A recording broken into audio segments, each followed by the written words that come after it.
I initially wanted to enroll in the leadership program because I wanted to go into the work in greater depth and complexity. And though I knew I was never going to, I didn't think I was going to teach.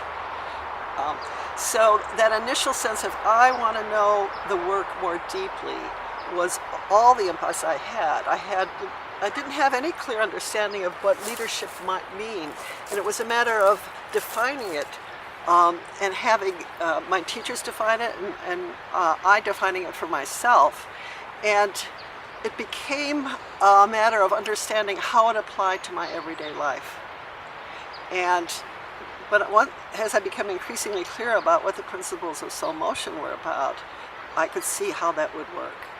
And my project, if I could think of it that way, in other words, the thing I focused on for thinking about how I would relate to leadership was the fact that I was a caregiver. I was taking care of a husband who had lost his ability to balance, to stand up, to use his arms and legs.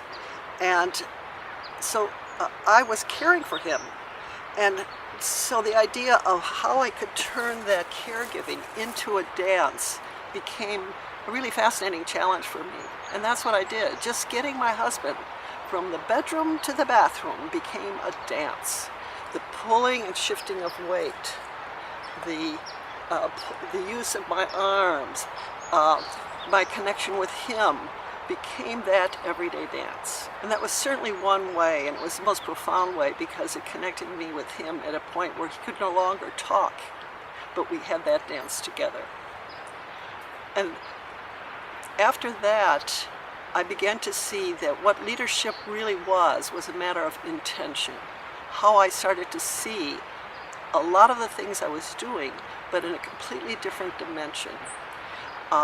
Everything from how I would get myself out of the swimming pool in the morning.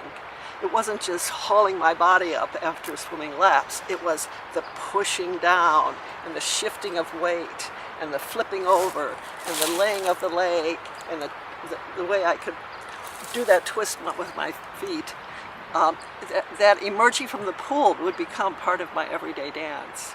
Or if I had to negotiate a grocery store aisle with my basket, how would I do that so we would be shifting and moving through space?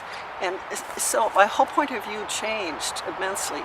And that things like under stress, pause, that pause became very valuable. Or when things became frustrating, pivot, going that way, that's not going to work, pivot, go somewhere else. And so in many, many ways, I started to realize that these principles in soul motion really became the practice of everyday life.